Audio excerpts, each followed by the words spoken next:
Eu vou começar com a Luzia. Luzia, da onde que você nasceu, da onde que você veio, Luzia? Pena, eu nasci em Santa Mariana, uma cidadezinha do Paraná, e vim para o estado de São Paulo, eu era criança ainda, aos 2 anos. Mas hoje eu resido em Sorocaba faz tempo, essa cidade amada, que eu adoro Sorocaba.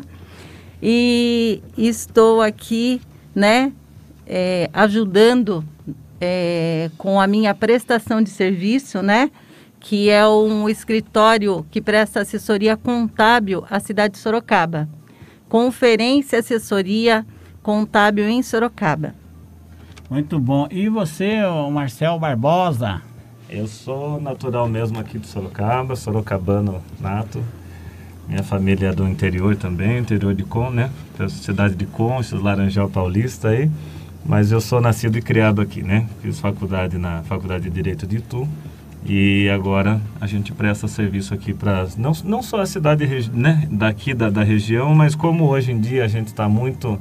Inclusive esse processo de legalização se ficou muito informatizado, então hoje a gente consegue atender empresas até de outro estado. Hoje né? é mais prático, Isso. Marcelo? É mais prático ou está assim? Está mais prático. Na verdade ele está mais prático, porém com algumas regras que não estão se perdendo mais os órgãos, porque antes o pessoal costumava abrir o CNPJ e já parava por ali o processo. Hoje em dia ele está mais rápido, desde que você esteja legalizado com prefeitura, com bombeiro, mas a gente vai chegar pouco lá mais nessa parte aí. Deixa eu falar para você, em 2008, parece que foi mudado o novo Código Civil Brasileiro, não sei se você acompanhou, eu falo que eu acompanhei porque, como eu também tratava muito, dava assim, assistência jurídica gratuita para as entidades, né? E naquela época, muitos clubes, muitas associações, talvez saiu do segmento de empresa. Obrigou que todos se adaptassem no novo Código Civil. Na verdade foi um pouquinho antes, né? Foi em 2002 a mudança do Código Civil, né? Então, mas em 2008 que ela começou a entrar daí possivelmente regulamentou algumas outras coisas, né? Em algumas áreas, possivelmente dessa parte de registro, alguma coisa assim. Então teve uma mudança, né, drástica, né? Porque era muito antiga a legislação do Código Civil. Se eu não me engano, acho que era de 16 o último Código Civil, e aí depois teve em 2012. Vamos puxar aqui né? a Luzia. Pois é, Luzia, depois desse novo código, tem se notado que deve estar fazendo várias adaptações de lá para cá. Está acontecendo nessa área que vocês atuam? Sim, regularmente, né? Principalmente, né? Esse assunto que nós vamos tratar hoje, que são as associações que elas deparam com... Antigamente elas abriam atas e iam em cartório, efetivavam-se o registro, né? Em cartório e já estava constituída aquela associação. Só que agora, né, com toda essa alteração do Código Civil, bem antes também... recomendação agora do Tribunal de Justiça do Estado, não é isso? Isso. Existe a obrigatoriedade das entidades ter o cadastro na Receita Federal. Então, tem essa obrigatoriedade de ter o cadastro nacional, né, de registro, que é o CNPJ, que muitas vezes as pessoas não entendem, né?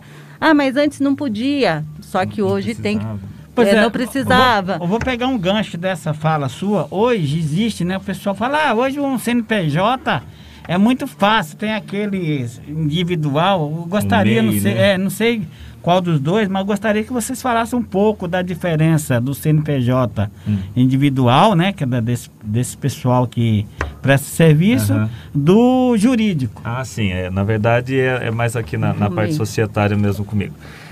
Hoje em dia é muito fácil, sim, é bem prático fazer a constituição desse microempreendedor individual, que é o famoso MEI que todo mundo, né, tem aberto aí, tem a contribuição do INSS. Por um lado, ele é muito bom porque acaba trazendo para a formalidade aquele trabalhador ou aquele prestador que não contribuía. Mas ele precisa ter espaço físico ou somente Não necessariamente. Muitas vezes são prestadores que fazem dentro de alguma outra empresa ou é ambulante. Prestação de serviço. tem prestação de serviço, tem fabricação e tem comércio também. Tem esses três setores, né?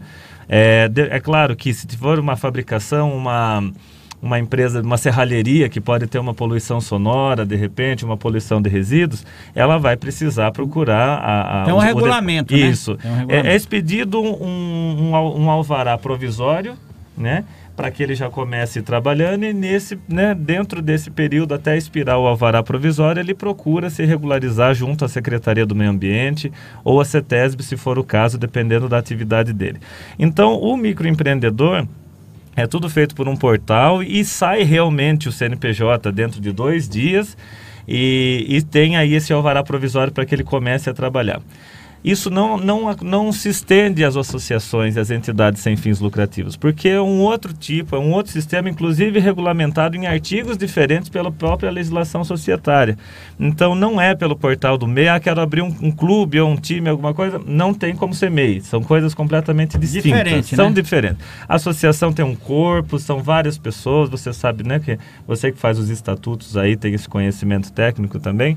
Tem o diretor, tem o secretário financeiro, então é diferente de um MEI que é prestado pela própria pessoa. Então essa é a grande diferença aí. Deixa eu aproveitar, pegar um gancho aí dessa conversa e para a pessoa que tira, chama como aí, MEI? MEI, o microempreendedor individual. Há necessidade de prestação de jurídica quando a pessoa tem muitas...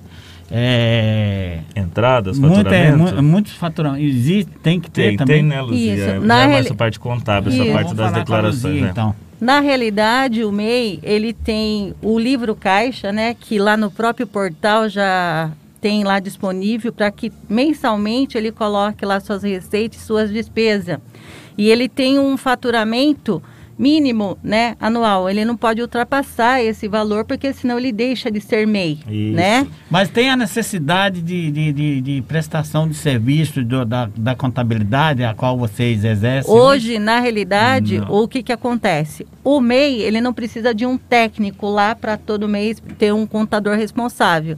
A própria pessoa pode fazer esse livro caixa e todo ano entregar a declaração jurídica, né? Que é... Tudo no portal? No portal. Tudo no portal. A gente até fala que, de repente, ele vai para o contador uma vez. Essa é uma grande economia também, que ele não tem essa manutenção do escritório contábil mensal para poder escriturar como uma empresa normal, né? Isso. Ele procura uma contabilidade uma vez por ano, apresenta os relatórios de receita mensal que ele faz e a contabilidade vai fazer a entrega dessa declaração, né, Luzia? É lógico que se ele... Porque o MEI ele pode ter um funcionário ganhando um salário mínimo, né? Então, é o limite.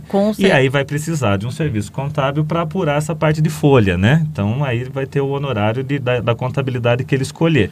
Se ele não tiver, ele fica dispensado desse custo mensal também, né? O que eu percebi ultimamente é que muitas pessoas, até por falta de informação, tem pessoas que ele abre aí praticamente um comércio, né, maior, mas ele quer se enquadrar nesse meio também, né? Daí tem que ficar atento à questão de faturamento, né? Então, existe uma proporcionalidade quando esse MEI ele abre ao longo do ano. Então, se ele abrir, por exemplo, em janeiro, ele vai ter, acho que é 81 mil que está o limite hoje, né? 81 mil para ele faturar dentro do ano. Se ele abrir no mês de maio, por exemplo, tem que se fazer uma conta de dividir pelos meses restantes e multiplicar, né? Então, ele vai achar aí qual que é o limite que ele pode faturar ao longo do ano. Às vezes as pessoas elas acabam até abrindo no meio do ano e acham que pode faturar os 81, também pode ser excluído e se prejudicar. Então é muito importante ter essa orientação, né, inicial com um bom profissional. Tem uma lista de escritórios que atendem o microempreendedor, inclusive no portal. Depois você coloca até o link para o pessoal, se puder. E aí ele escolhe uma contabilidade e assim, para ter essas noções, como preencher esse relatório de receitas mensais que a gente falou aqui. Aí ele paga um custozinho para a empresa aqui, ou não? Na verdade até tem uma lista de escritórios que fazem esse procedimento até gratuito, né, Luzia? Gratuito. Por ser optante pelo Simples Nacional, né? Só no primeiro ano, né? É gratuito. A Constituição mais a primeira declaração, salvo engano. Gratuito. A partir do segundo ano, ele já tem que achar um profissional, caso ele queira algum serviço, ele tem então, que pagar. Então, na verdade, é igual o imposto de renda, né? Se a pessoa, ele tem um X para ele ser isento. Se ele ultrapassar aquele limite, obriga ele a contratar um especialista. Daí no caso deles é assim, você tem um determinado limite para continuar dentro do programa do microempreendedor. A partir do momento que você cresce, você tem um faturamento, entende-se que você já tem capacidade de repente ter aí muda o número do CNPJ, não, a razão? Continua, não, a empresa ela continua a mesma, mesmo nome, mesmo, não, tem que pedir a saída e por qual motivo você está saindo, por contratar funcionário com salário maior, ou por admissão de sócio, ou por abertura de filial, enfim, tem vários motivos que você pode sair do MEI. E um deles é o excesso de receita. Então, se de repente você faturou mais do que o seu limite, você tem que falar para a Receita que isso aconteceu, e aí você vai para fora do MEI, mas fica dentro de um regime que é ainda muito interessante, que é o Simples Nacional. E assim por diante, tem que entrar num estudo, saber se é interessante continuar no Simples ou partir para algum outro regime que existe na Receita Federal. Mas é interessante ficar sempre muito atento ao limite de faturamento do microempreendedor e recolher as guias. Porque às vezes o pessoal quer de repente um auxílio do INSS, alguma coisa nesse sentido, e não está com as guias em dia. Então pode, né, ter aí o benefício negado, né?